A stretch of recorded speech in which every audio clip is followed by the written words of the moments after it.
जय हिंद दोस्तों, स्वागत है आप सभी का आपकी अपनी पाठशाला रावसर क्लासेस के ऊपर। आज हम पढ़ेंगे बहुत ही इंटरेस्टिंग टॉपिक मैथमेटिक्स का, जो कि बहुत से स्टूडेंट्स के लिए काम का है और बहुत से स्टूडेंट के लिए कंफ्यूजिंग है। तो हम डिस्कस करेंगे उसके ऊपर, जिसका नाम है पॉलिनोमियल बहुपद। बहुपद क्या होता है, बहुपद किसे कहते हैं, और इसके जो डिफरेंट टाइप के जो क्वेश्चंस बनते हैं वो किस किस टाइप के क्वेश्चन बनते हैं, ये कॉम्पिटिटिव लेवल के हिसाब से भी मैं बताऊंगा और कोशिश करूंगा कि इसके अंदर जो स्कूलिंग के बच्चे होते हैं उनके लिए भी ये उपयोगी हो। तो हम पढ़ेंगे पॉलिनोमियल्स क्या होते हैं।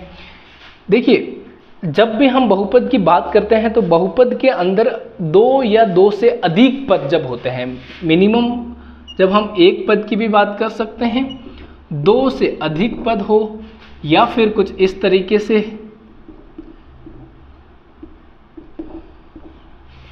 तीन पद हो सकते हैं। जिस भी इक्वेशन बोल सकते हो उसको समीकरण में, जहां एक से अधिक पद आपको दिख रहे हैं उसको बोलते हैं बहुपद पॉलिनोमियल।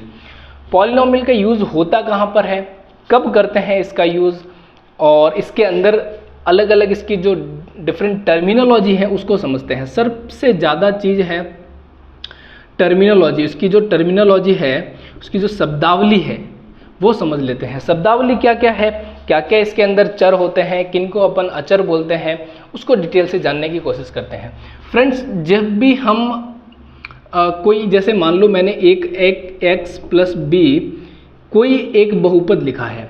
अब इस बहुपद के अंदर तीन प्रकार की चीज़ें होती हैं, वो मैं आपके सामने यहाँ पे लिख लेता हूँ। एक प्रकार की चीज़ होती है जिसको अपन चर बोलते हैं, इंग्लिश में इसको बोलते हैं वेरिएबल। एक बहुपद में आपको तीन प्रकार की चीज़ें दिखेंगी। पहला होता है वेरिएबल, जिसको जनरली हम यहाँ पे x, y और z से डिनोट कर लेते हैं। x, y, z जनरली इनसे या कभी s बोल देते हैं, कभी t बोल देते हैं, u बोल देते हैं, v बोलते हैं, एटसेट्रा। इस तरीके से कुछ भी हम वेरिएबल यूज़ कर लेते हैं।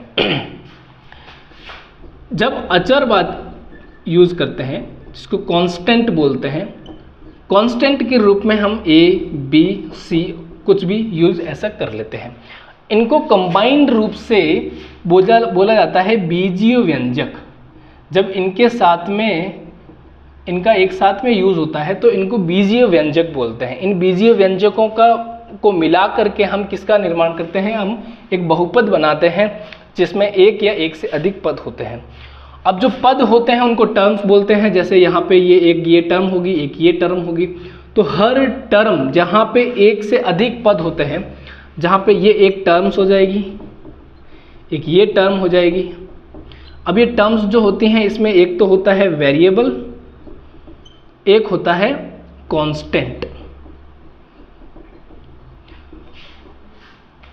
यहाँ पे वेरिएबल क्या है और कांस्टेंट क्या है, आई होप कि आपको समझ में आ रहा होगा कि जैसे यहाँ पे x लिखा हुआ तो x क्या हो जाएगा, वेरिएबल हो जाएगा, और जहाँ b लिखा हुआ है b क्या हो जाएगा, कांस्टेंट हो जाएगा।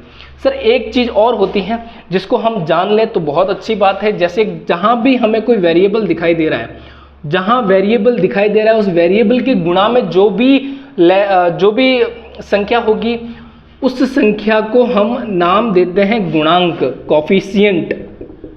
क्या नाम देते हैं, गुणांक, या फिर इसको बोलते हैं कॉफिशिएंट। अब ये बेसिक टर्मिनोलॉजी है जो आपको जाननी बहुत ज़रूरी है। एक एग्जांपल आपको बता लेता हूँ मैं, फॉर एन एग्जांपल। जैसे लिखा हुआ है 4x प्लस 7, एक पॉलिनोमियल है, एक बहुपद है।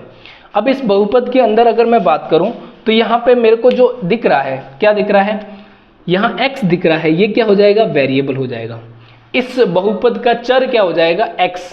अब यहाँ पे अगर 7 की बात करूं तो ये एक कांस्टेंट है, ये एक कांस्टेंट है। अब देखो, कांस्टेंट के रूप में a b c भी हो सकता है, इसमें कोई नंबर भी हो सकता है, कोई नंबर भी हो सकता है।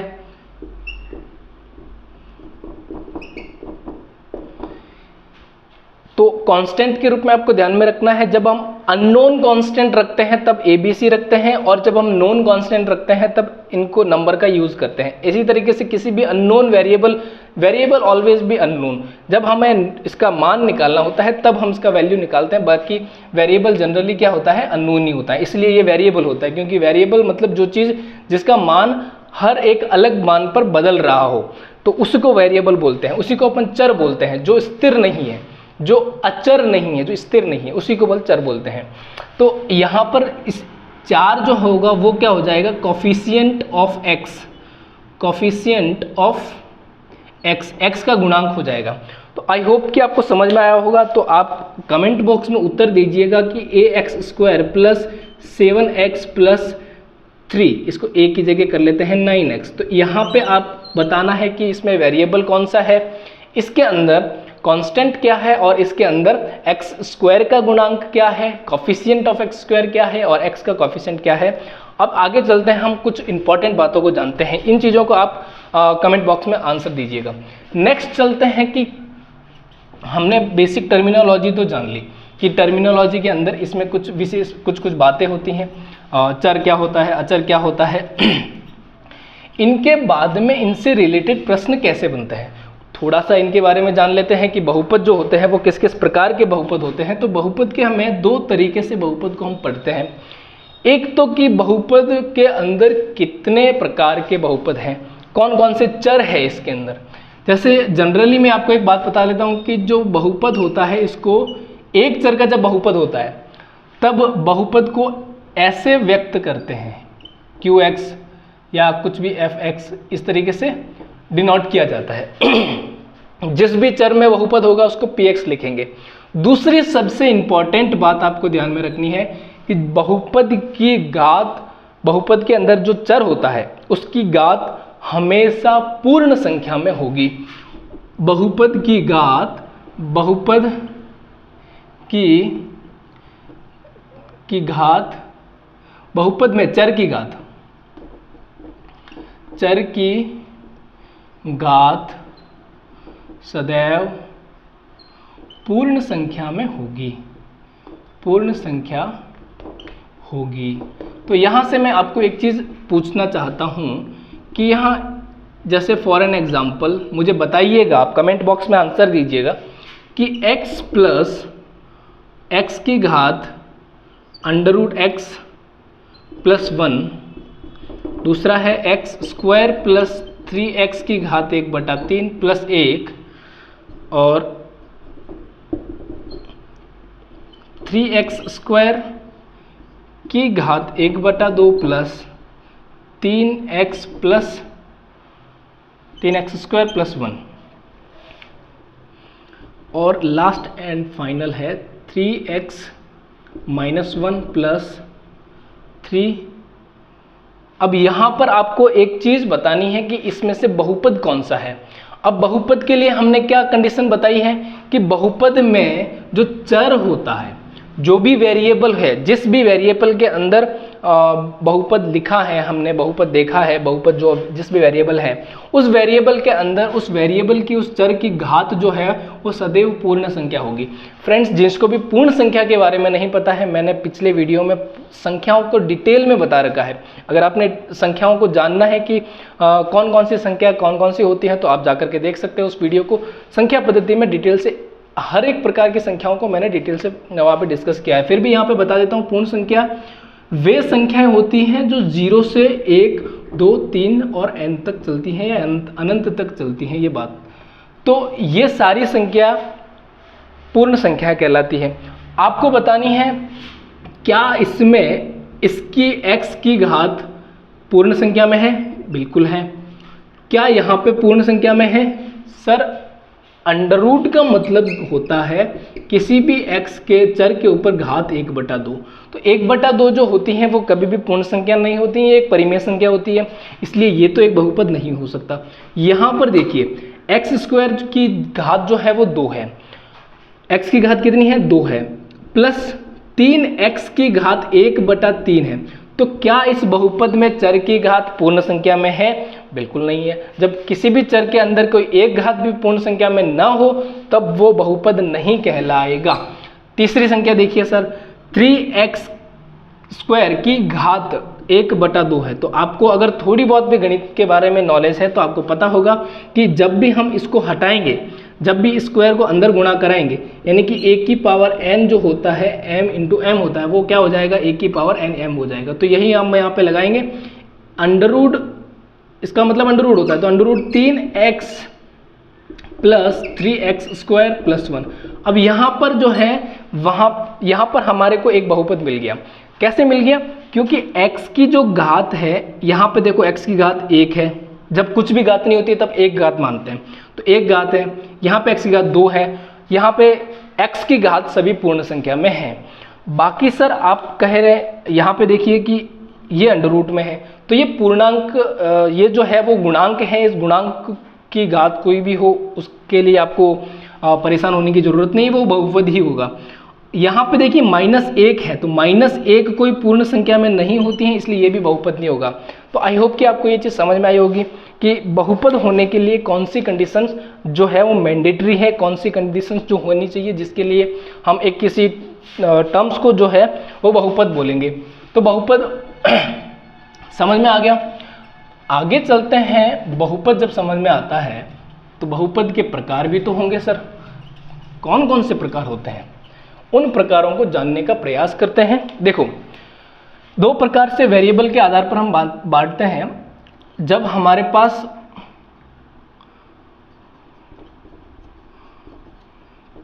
मोर देन 2 वेरिएबल हो, 2 से अधिक वेरिएबल हो। पहले तो पद की बात करते हैं। 1 सेकंड, आपके सामने सही तरीके से आपको बता देते हैं।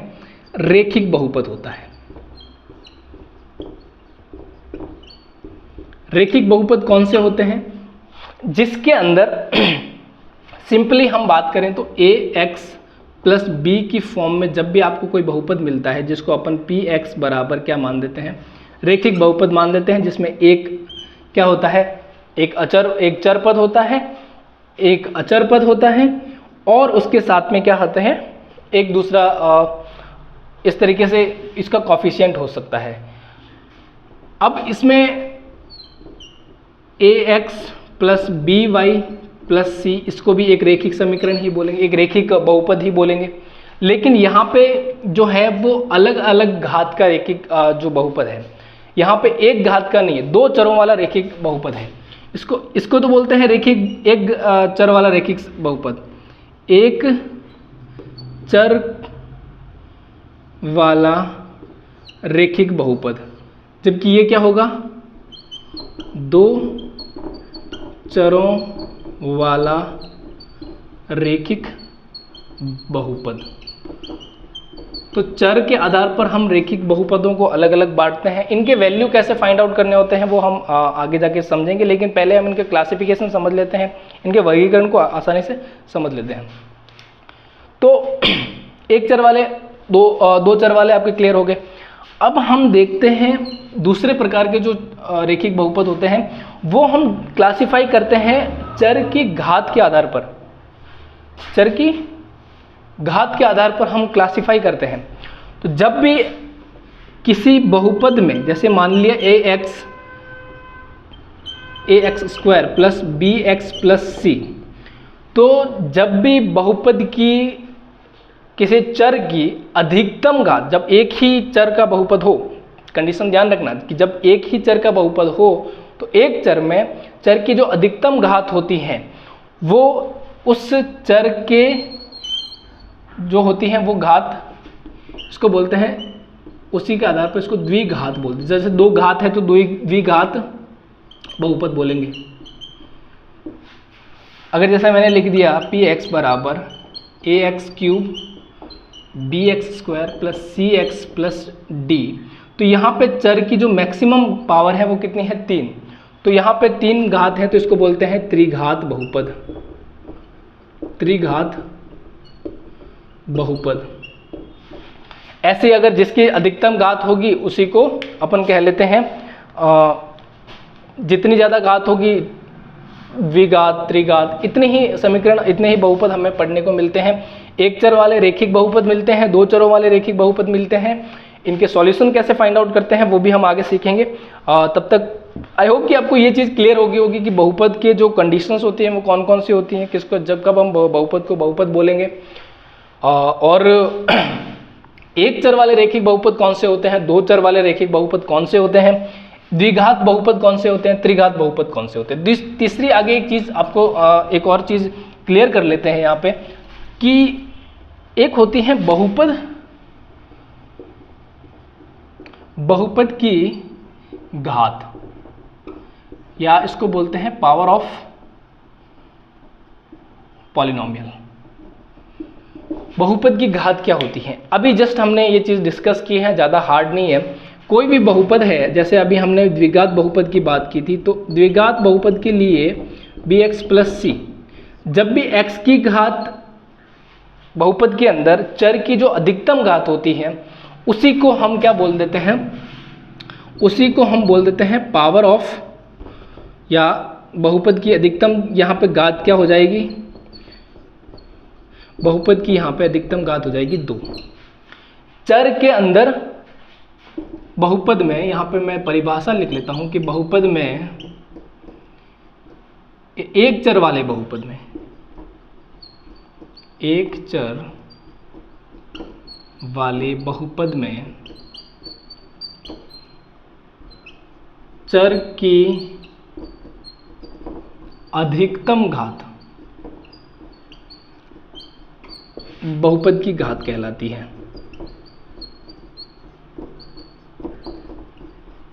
तो आई होप कि आपको समझ में आ गया होगा कि किसी भी बहुपद के अंदर जब चर की जो अधिकतम घात होती है उसी को हम बहुपद की घात भी बोलते हैं। फॉर एग्जांपल के लिए मैं आपके सामने बता देता हूँ 4x² + 4। तो यहाँ पे आपको एक चीज़ क्लियर होगी। क्या चीज़ क्लियर है कि यहाँ पे बहुपद की जो घात है वो कितनी है, वो घात है 2। कमेंट बॉक्स में आप आंसर दीजिएगा कि यहाँ पे बहुपद की घात कितनी है। कमेंट बॉक्स में आप आंसर दीजिएगा कि इस बहुपद में अधिकतम घात कितनी है। आगे हम चलते हैं बहुत ही रोचक टॉपिक के ऊपर, जो कि सबसे ज़्यादा प्रश्न जहाँ बनते हैं उसके ऊपर। अब यहाँ पे हम बात करेंगे ज़्यादातर कि बहुपद के जो है उसमें मूल कैसे निकालते हैं, उनके चरों के वैल्यू कैसे फाइंड आउट करते हैं। बेसिकली मैं आपको एक चीज़ बता देता हूँ, जैसे हम बहुपद या पॉलिनोमियल्स का यूज़ बेसिक लाइफ में, हम जो डेली लाइफ में यूज़ कहाँ करते हैं, कहाँ हमारा इनका यूज़ होता है। तो इसके लिए हमें समझने की बहुत आवश्यकता है।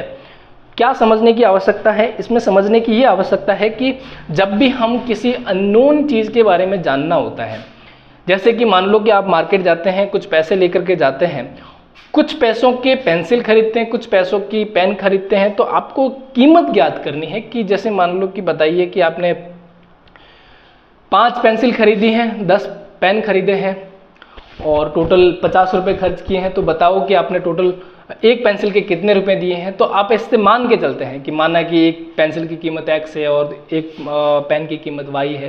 तो जो चीज़ हमें ज्ञात नहीं होती है उसको अपन वेरिएबल के रूप में, एक चर के रूप में मानते हैं। तो सर जब हम चर के रूप में मानते हैं तो उस चर का मान भी तो निकालना पड़ेगा। तो उस चर का मान कैसे निकालें? उस चर का मान निकालने के लिए हम बात करते हैं बहुपद के शून्यांक।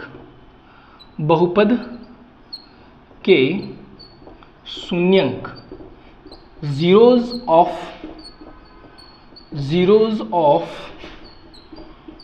Polynomial, zeros of polynomial. एक बहुपद की जो शून्यांक होते हैं वो क्या होते हैं? मैंने आपको पहले भी बता दिया कि बहुपद को हम px से जनरली डिनोट करते हैं। मैं पहले रेखिक बहुपद की बात कर लेता हूं, जैसे ax + b।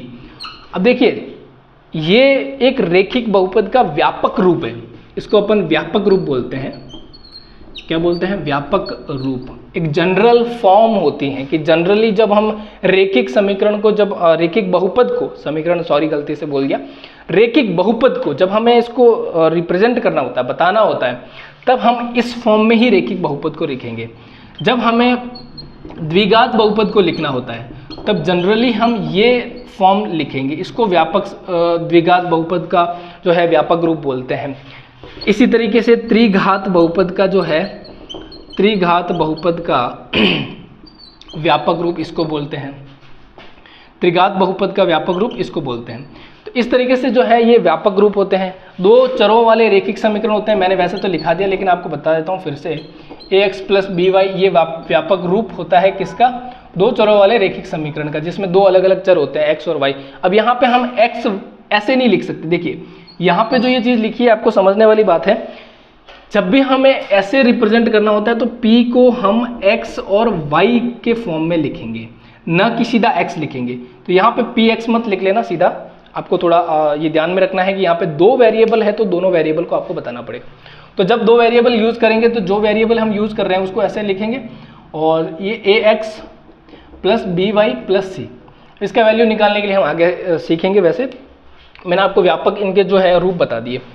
अब हम जब रैखिक समीकरण की बात करते हैं तो रैखिक समीकरण में शून्यंक कैसे फाइंड आउट करते हैं, रैखिक समीकरण के शून्यंक निकालने के लिए क्या करना पड़ता है हमें, जनरल एक स्टेप को ध्यान से समझने की कोशिश कीजिएगा। अगर आपको हार्ड लगे, कहीं कोई प्रॉब्लम आए तो आप कमेंट बॉक्स में बता सकते हैं, हम आपके कमेंट पढ़ करके आपके आंसर देने का प्रयास करेंगे। कोशिश करेंगे कि आपके मन में जगी हुई जिज्ञासा को कम कर सके, जिज्ञासा को बुझा सके।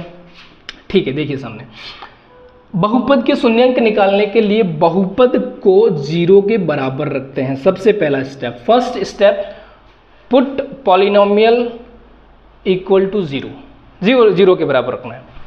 What is the second step? दूसरा स्टेप क्या है? आई होप कि आपको ये क्लियर नहीं दिख रहा होगा, रेड पेन है इसलिए हम ब्लैक का यूज करते हैं। तो सेकेंड स्टेप है कि जो पॉलिनोमियल लिखा है आपने ax प्लस बी, उसको 0 के बराबर पुट कर दो। यहाँ तक आपको स्टेप क्लियर हो गई। यहाँ से जो भी वेरिएबल है उस वेरिएबल का मान निकाल दो। ax बराबर b को इधर भेज दो, देखो, और जब b इधर जाएगा तो साइन चेंज हो जाएगा। अब यहाँ से x का वैल्यू जो है वो क्या आ जाएगा? Minus B upon A. I hope कि आपको ये क्लियर हो गया होगा कि यहाँ पे जब भी रैखिक बहुपद का शून्यंक निकालना है, रैखिक बहुपद का शून्यंक निकालना है, 0 के बराबर पुट करो, बहुपद को 0 के बराबर पुट करो, जो भी वैल्यू निकल रही है यहाँ पे x का मान निकाल दो, माइनस बी अपॉन ए, उस रैखिक समीकरण का क्या हो जाएगा? शून्यंक हो जाएगा। एग्जाम्पल के तौर पर, एज एन एग्जाम्पल आपको बताना है कि x प्लस 4 का शून्यंक क्या होगा। x प्लस 4 का शून्यंक कैसे निकालोगे? देखिए मैंने क्या बताया है, मैंने बताया है कि जो भी बहुपद है, अब ये देखो, ये तो मैंने माना है कि px बराबर ये है। अगर आपको मानना है आप मान सकते हो। px बराबर क्या है? x प्लस 4 है। दूसरा स्टेप क्या है कि px पुट 0, तो यहाँ px का वैल्यू क्या है? px का वैल्यू क्या है? x प्लस 4 बराबर 0 हो जाएगा, और यहाँ से आपका x माइनस 4 आंसर निकल के आ जाएगा। अब शून्यंक वो मान होते हैं चर के, ध्यान से सुनिएगा, शून्यंक बहुपद के चर के वो मान हैं जिनको हम अगर बहुपद में रख ले वापस से, तो उस पूरे बहुपद का मान क्या मिल जाएगा? हमें 0 मिल जाएगा। यही होते हैं मतलब चर के वो मान जिनको वापस से इसके अंदर पुट कर ले, तो हमें इनको मान अगर इसमें रख लें तो हमें वापस से ये px बराबर 0 मिल जाएगा। अभी इसको कैसे फाइंड आउट करेंगे? देखो, आपकी संतुष्टि के लिए बता देता हूँ, मैं सेटिस्फिकेशन के लिए बता देता हूँ कि x का मान जब हम इसको चेक करते हैं, ये चेक करने के लिए भी पूछा जाता है, शायद तो 6th 7th 8th क्लास में ये पूछा जाता है कि जब बहुपद को वापस, जो वैल्यू आपने निकाली होती है उसको वापस चेक करना होता है। तो वापस आपने जैसे मान लो माइनस बी अपॉन ए पुट करो, x की जगह क्या पुट करना है? माइनस बी अपॉन ए। तो क्या रखोगे? a की जगह माइनस बी अपॉन ए रखोगे, प्लस क्या है इधर? b है। अब अगर मैंने x की वैल्यू निकाली है वो अगर मेरे सही है तो उसको वापस पुट करने पर मेरे को बहुपद का मान 0 मिलना चाहिए। ये मेरी जांच का एक विधि है। इस तरीके से मैं जांच करूंगा कि मैंने जो x का मान निकाला है, बहुपद जो भी वेरिएबल निकाला है, वो वेरिएबल क्या होगा, सही होगा जब वो 0 होगा। तो क्या आपको यहाँ से 0 मिल रहा है, देखो x से a से a कट जाएगा तो -b और +b। अब -b +b मिलकर के क्या बनेगा, 0 मिलेगा। इसका मतलब है कि आपकी जो भी बहुपद के जो मूल निकले थे, मूल मतलब मैं मूल बोल रहा हूँ, उनको शून्यंक निकले थे। मूल में और शून्यंक में थोड़ा सा डिफरेंस होता है, वो आगे जाकर के आप समझोगे, लेकिन फिलहाल के लिए इतना सा ही काफ़ी है कि जीरोस जो है वो बहुपद में रखने पर उसके आंसर वापस जो है वो 0 आ जाता है। इस तरीके से आप एक रैखिक बहुपद में आपको एग्जाम्पल के होमवर्क के तौर पर देता हूँ, आप बैठे होंगे। इस बहुपद के शून्यंक निकालने हैं, बहुपद के शून्यंक निकालने हैं। शून्यंक क्या होंगे, जल्दी से इसका कमेंट बॉक्स में आंसर दीजिएगा, तब तक हम आगे चलते हैं। हमने बहुपद के शून्यंक सीखे जो रैखिक बहुपद होते हैं उनके। आपको कंफ्यूजन नहीं हो रहा होगा, आपको अगर डाउट आ रहा है तो देखिएगा कि क्या रैखिक बहुपद के शून्यंक तो सर ऐसे निकाल लेंगे, 0 के बराबर रख देंगे। अब हम द्विघात समीकरण की बात करते हैं कि अगर px बराबर हो ax² bx + c, इस कंडीशन में जब द्विघात बहुपद अपने पास हो, जब हमारे को द्विघात बहुपद दे रखा हो, तो कैसे हम उसके शून्यंक ज्ञात करें। सेम तरीका है, कोई कंफ्यूजन की बात नहीं है। आपको क्या करना है, px को उठा करके 0 के बराबर रख दो। ठीक है सर, ax² + bx + c बराबर 0। यहाँ तक क्लियर है, सभी को क्लियर है। आई थिंक कि आप सभी को, आई होप कि आप सभी को क्लियर होगा। बहुपद है 0 के बराबर पुट कर देना है। ठीक है, यहाँ से आगे सॉल्व कैसे करें सर, इससे आगे क्या तरीका होगा कि इससे हम आगे सॉल्व करें। अब तक आपने जो इन्फॉर्मेशन जानी है बहुपद में या इससे पहले अगर आपने छोटी क्लासों में पढ़ा है, तो पूर्व ज्ञान के आधार पर आप इसका मान कैसे निकाल सकते हो, गुणनखंड विधि से। क्या होती है सर ये बला, चलो इसको अच्छे से जानते हैं। क्या होती है फैक्टराइजेशन मेथड, गुणनखंड विधि। हमने संख्याओं को गुणनखंड करना तो सीखा है सर, लेकिन ये समीकरण का गुणनखंड कैसे किया जाता है, समीकरण में मूलों को मान कैसे निकालते हैं हम, यही तो एक पजल है। इसी को ही तो जानने के लिए हम आपके साथ में हैं। देखो यहाँ पे जब हम द्विघात बहुपद आता है, उसको गुणनखंड जब हमें करना होता है, मैं जो सिंपल से सिंपल स्टेप बता रहा हूँ उसको फॉलो करना, आप आराम से निकाल पाएंगे। देखिए आपके पास जो बहुपद है, सबसे पहले मैं क्लियरली यहाँ पे लिख लेता हूँ ax² + bx + c बराबर 0। ये एक व्यापक रूप है, जो है वैसा ही लिखा है मैंने। अब यहाँ से आपको a को गुणा करवाना है। सबसे पहला स्टेप पहले दिमाग में आपके यही होना चाहिए, x² के गुणांक को अचर पद से गुणा करवाओ।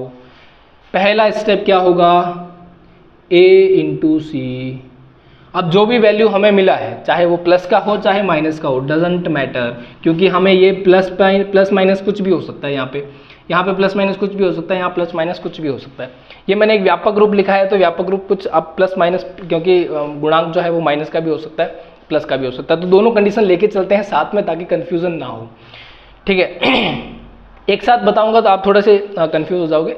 एग्जाम्पल के थ्रू हम डिटेल में कोशिश करेंगे सारे तरह टाइप के क्वेश्चन सॉल्व करने के, आज के जितना हो पाएगा उसमें। सबसे पहला स्टेप है x² के गुणांक को अचर पद से गुणा करवाओ। दूसरा स्टेप अब आपको देखना है कि जो भी आपको यहाँ पे मिला है उस संख्या के ऐसे फैक्टर करने हैं, जो भी संख्या मिली है यहाँ पे इसके ऐसे फैक्टर करने हैं b1 और b2।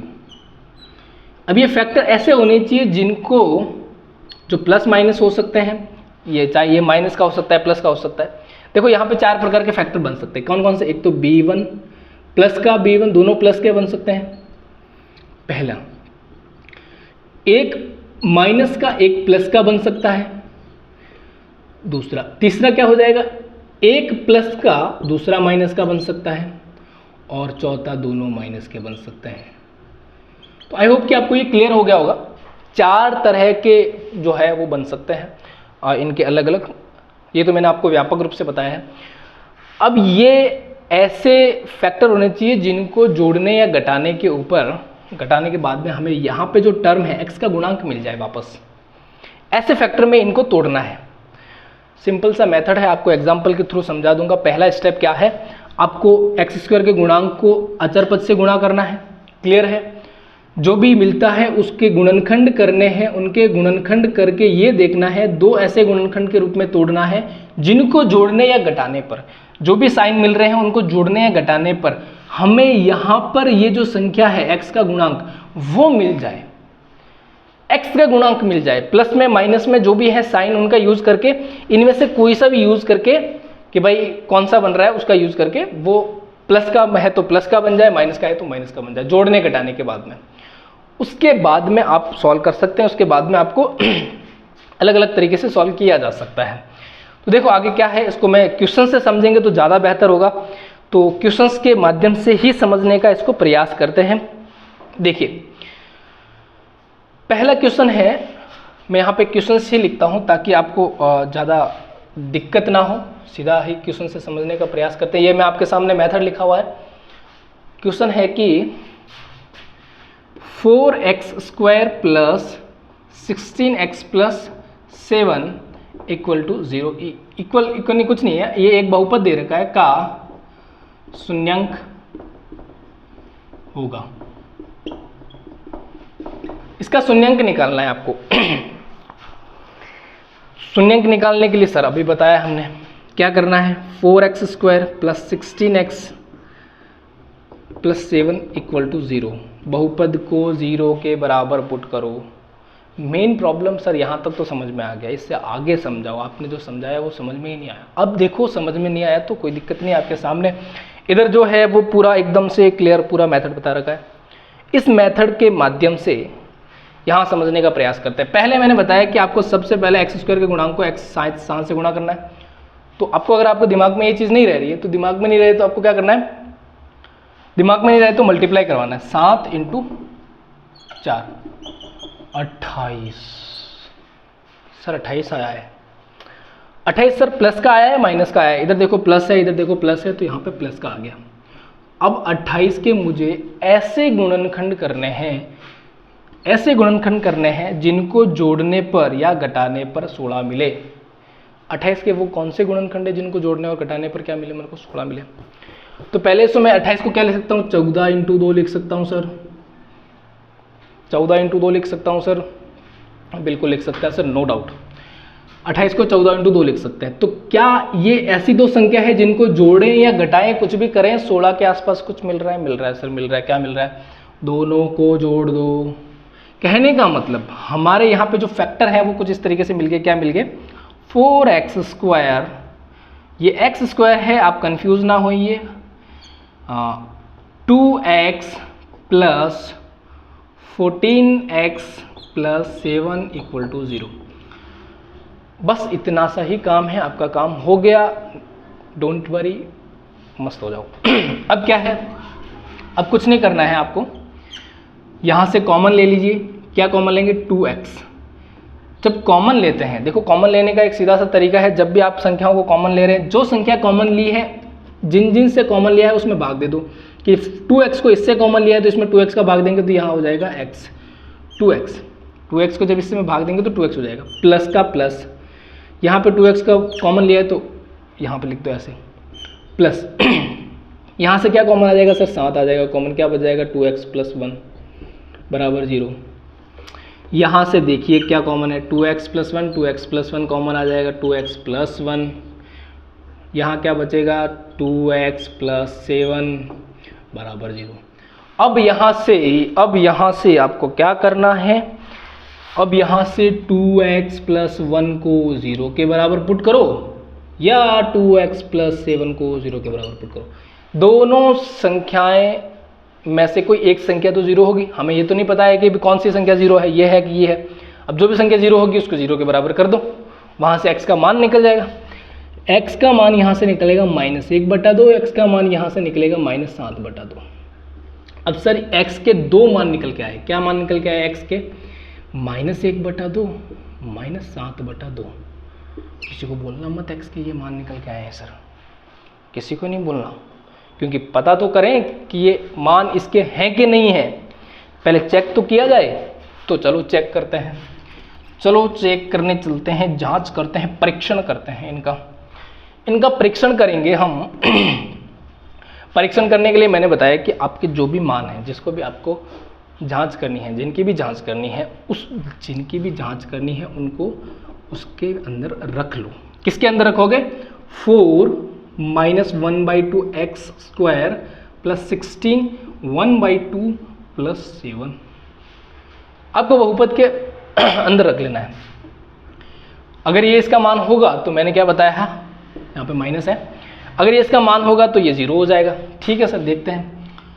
कोई भी संख्या, ध्यान रखिएगा, जब कोई भी संख्या का स्क्वायर हो और स्क्वायर के अंदर ऋणात्मक हो तो हमेशा उस संख्या का स्क्वायर पॉजिटिव होगा। Do remember. इसको काट दो, देखो 4 क्या होगा, इधर 4 तो बार है, ये गुणा में है ये इसके, तो 1/4 हो जाएगा। 2 का स्क्वायर क्या हो जाएगा? 4 हो जाएगा। प्लस 16 इधर माइनस का है तो बाहर आके माइनस हो जाएगा, इंटू 1/2 प्लस 7 काट लेंगे 8 हो जाएगा। इसको काट लेंगे, क्या बचेगा? 1 - 8 + 7। अब देखो 7 और 1 8 और प्लस के 8 और माइनस के 8 0 हो गए। सर जो मान रखा था p -1/2 वो 0 के बराबर आ गया। इसका मतलब ये हुआ कि ये जो है वो जो ये मान है वो इसका बहुपद है, इसका एक शून्यंक है। ठीक ऐसे ही अगर आप इसका जांच करके देखिएगा, ये भी मान 0 के बराबर आ जाएगा। आज के लिए इतना काफ़ी है। कुछ क्वेश्चंस जो हैं वो कल हम डिस्कस करेंगे, आगे का इसका जो टॉपिक है वो कल डिस्कस करेंगे। लास्ट तक जुड़े रहने के लिए बहुत बहुत धन्यवाद। अगर कोई भी डाउट आ रहा है आपको कमेंट बॉक्स में बताइए, हमारी जो भी गलतियां हैं कमेंट बॉक्स में लिखिए, सुधार करने का पूरा प्रयास करेंगे। जय हिंद, धन्यवाद।